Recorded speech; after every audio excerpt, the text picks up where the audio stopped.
In the 15th century, during the war between Romania and the Turks, Dracula in his human form, Vlad the Impaler, makes his way to a cave. One of his men with him saying, "Is this the cave, Your Majesty?" "It is, according to the legends. He is bound to this cave unless he can spill blood outside of it.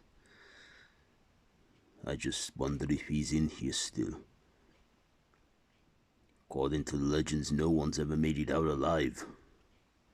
Good luck, my prince. Thank you." Dracula then enters the cave. Walking around, he sees skeletal remains, some bats, and a horrible rotting stench. Then he hears a sinister voice. Fresh blood.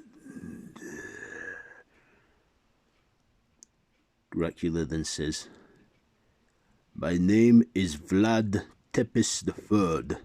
I am also known as Vlad the Impaler.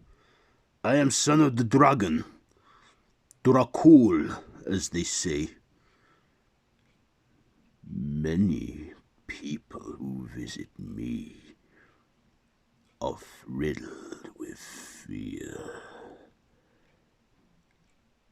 I'll never make it out alive. The only person who would have ever told my story would be the witch that bounded me here. Not only that, bounding me here in death. But you, I see hope. Why are you here?" Orlok then reveals himself to Dracula, slim, pale, bold, and inhuman-like. Dracula then says, "I need the help of darkness to destroy the darkness which is threatening my land." "Your land."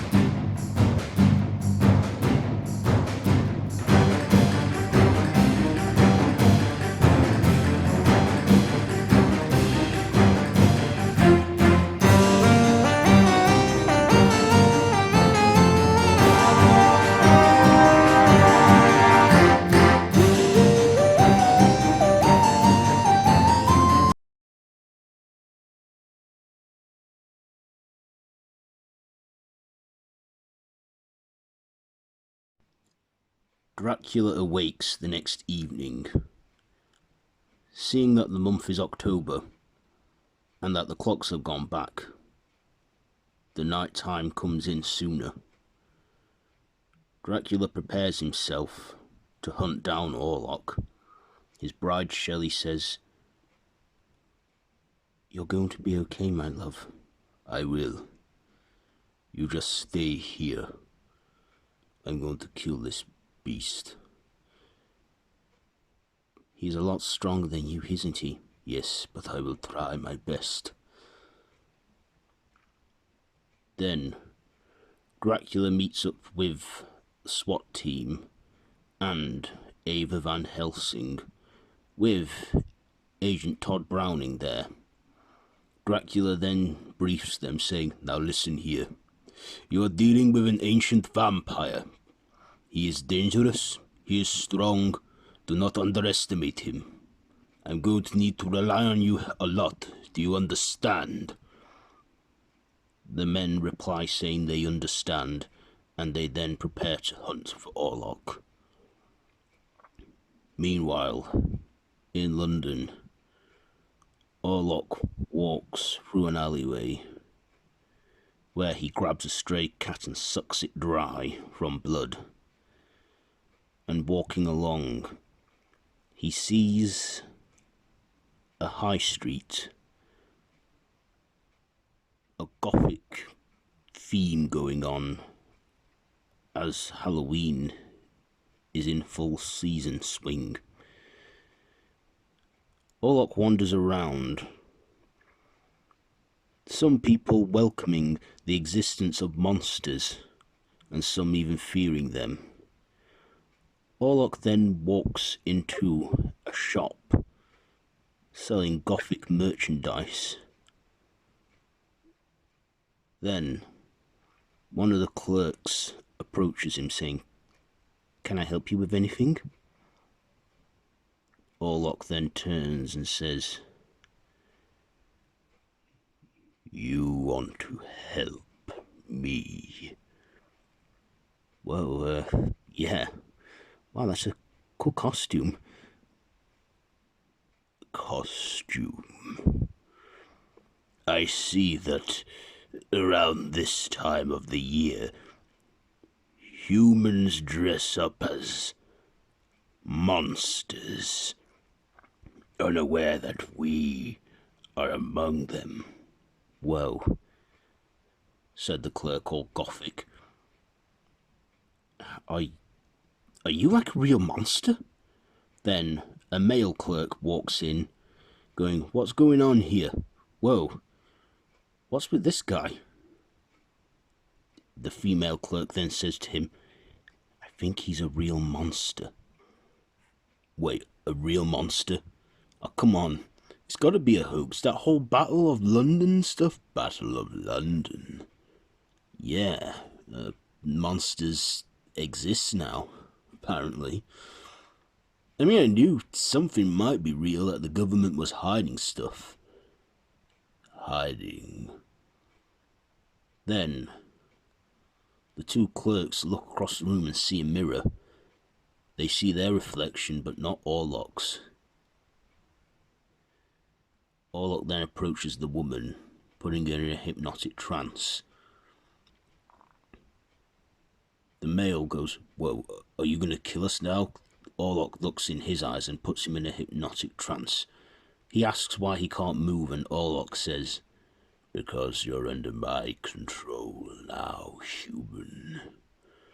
Orlok then approaches the door, locking it, turning around the open side to closed, and puts down the blinds.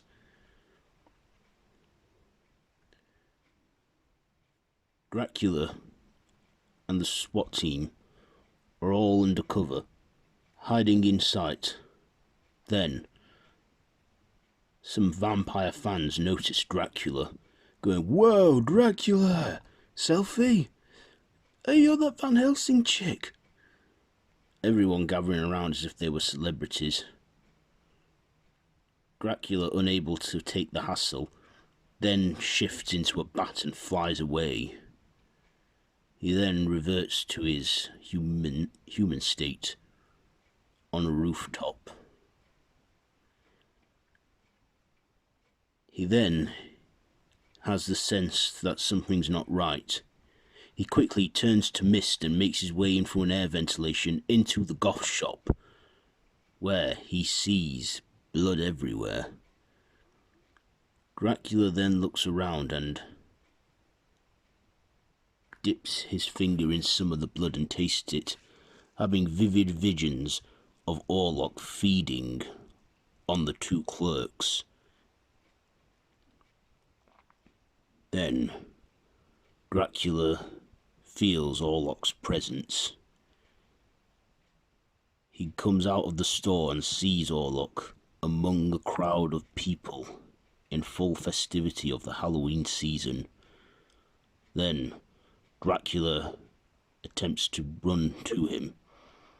Orlok then runs as the two vampires chase one another through London, flying through the night sky and toying with one another, until They stop on a tall building. Orlok, looking up at the moonlit sky, then says, "This world has changed. They know of our kind now. Some are accepting, but some are not. I knew the religious groups may not be accepting of our existence." "How have you been, my child?" "I am not your child," said Dracula. "Oh, really? Is that so?" Looking back to the 15th century in Dracula's memory, in the cave, Orlok approaches Dracula saying, "I shouldn't show you this, but I'm going to. I have not really turned anyone in a long, long time. You're at war with these Turkish people and you want power. My power exactly to destroy them. Yes, I do. I shouldn't show you this, but I'm going to." Orlok then breaks a skull. Using the top of it, he pierces an artery and bleeds into the top of the skull, handing it to Dracula, saying, "Now, listen here, Prince. You consume my blood. You will have to die prematurely. And then, when you awaken, you will have my power. But if you drink spilled blood in my behalf, you will remain a blood-sucking demon forever. But if resist the temptation of human blood for 72 hours, you'll revert back to your human state. I just hope that this is long enough for you to win your war." Dracula then reluctantly drinks the blood from the top of the skull. Then Orlok snaps his neck. When Dracula wakes up, he has heightened senses from everywhere. Orlok then tells him, "You have been turned temporarily. You have heightened senses, heightened strength. You will be killing. Good luck with your war, Dark Prince." Dracula then leaves his cave and then discovers all the power he has. Then, during a battle, he sees his army failing, and with his newfound power, rummages the whole army, turning into bats, into a wolf, into mist, slaughtering all of the men, and then just finish off impaling them by inserting stakes through their anuses. The Turkish general looks and sees in horror that, wondering how such a man could do a thing from one of his surviving soldiers. Then the Turkish prince sets up a trap for Dracula, sends him and his men out, saying that he'll surrender, and then, realizing that this was a distraction, he then hurries back to his castle, where he finds his family and his wife and son dead at the hands of the Turks. The Turkish general then says, "Are you ready for me now, Vlad?" Dracula, enraged, goes for the Turkish general and kills him. With blood just on his lips, Dracula smells it and the temptation becomes too great as he starts to drink the blood of the Turkish general. Then, knowing he would now be cursed and a vampire forever. Meanwhile, in the cave, Orlok feels this urge. Knowing he is free, he walks out of his cave and then says, "I'm free." Back in the 21st century, Orlok then says, "I knew the temptation would be great. I knew that you would not be able to fully resist the taste of human blood, and now here you are. You freed me.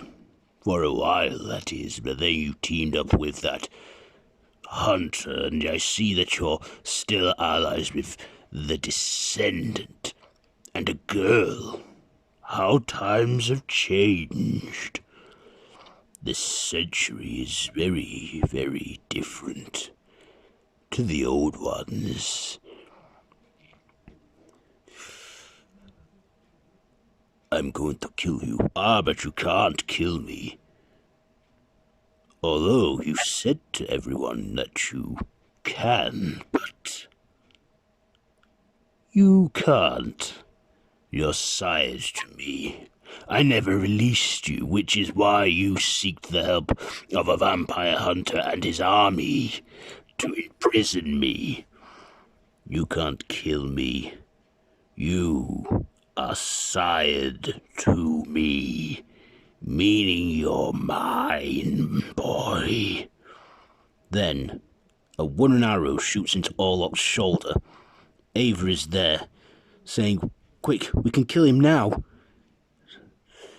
"Ta-ta, my boy." Orlok then shifts into a bat and flies away, removing the arrow. Then, Agent Brownie says, "Why the fuck did you let him get away?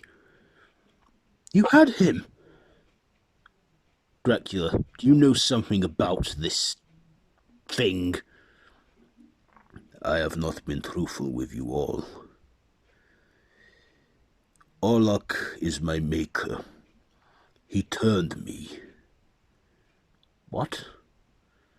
Dracula then explains, as we see in his flashback memories of the 15th century. Dracula then says, "After the war was over, the Turks were killed. Of course, you've all recorded it very differently in your history books. I was stuck a vampire.